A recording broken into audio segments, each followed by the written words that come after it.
So Paul, tonight you mentioned in your speech about social prescribing being a no-brainer, and you talked about the monetary impact it can have. Can you just explain that for me? Yeah, I think we heard a couple of examples tonight from caseworkers about the work they've done, and I think the work they've probably done as a one-stop shop, if you like, would probably involve 5 or 6 different other people if there was different services involved. So I think there's obviously that monetary value, but the value you can't put a price on is the value to the person themselves and what a difference it makes in their life. Yeah. And do you think other politicians need to get on board as well too with social prescribing? Yeah, I think over the last 6 to 9 months you've probably seen politicians, probably the new intake of politicians, now understand the value of social prescribing. We've got to move from the concept now into what it's going to actually look like in people's own areas. And it will look different in East Lothian as it would in Edinburgh, as it would in the Highlands. So MSPs need to understand the need in their own area. And I think in the speech that I mentioned, I would encourage them to go and visit organisations that have the social prescribing values and offer that service in their own area. So that would be my one strong message. Go and meet your social prescribing organisations, find out what they do and support them as best you can.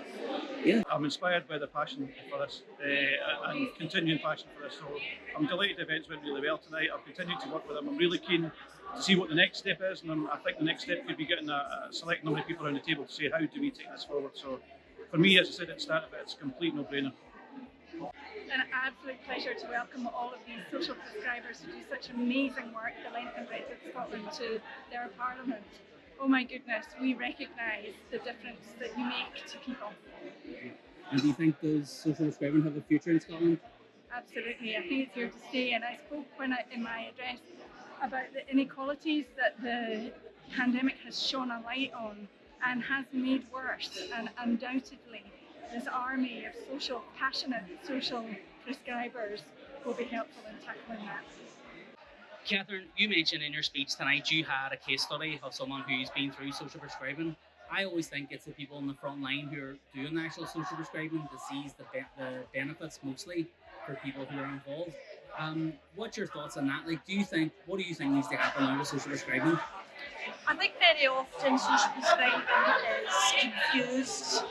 Actually, I think very often people think it's just a matter of referring somebody in and sending them to a group. The case study I spoke about tonight, it would have been insulting to that lady if I'd gone to her house and said, I've got a smashing wee sewing group that I'm going to put you into, because there was so much more happening in her life that needed to be fixed before she got to the stage of managing to go to a group setting. So you're taking that full holistic approach, person-centred? Absolutely. We need to look at everybody individually, and we need to look at what's causing their anxieties or their stresses or them going to their GP or seeing if a non-clinical matters. So tonight was the very first event for the Scottish Social Prescribing Network, and it was really to celebrate the past 2 years since it's been established and share the great work that's going on in Scotland. Thanks for social prescribing in Scotland. Well, I think we've already heard from the people that we've met tonight. There's definitely going to be a few more meetings about collaborative working, about training, about bringing everybody together within Scottish Government, because we are well aware that there's no overarching structure like England and Wales and Northern Ireland have. So I think that has really helped, and I think there'll be some really useful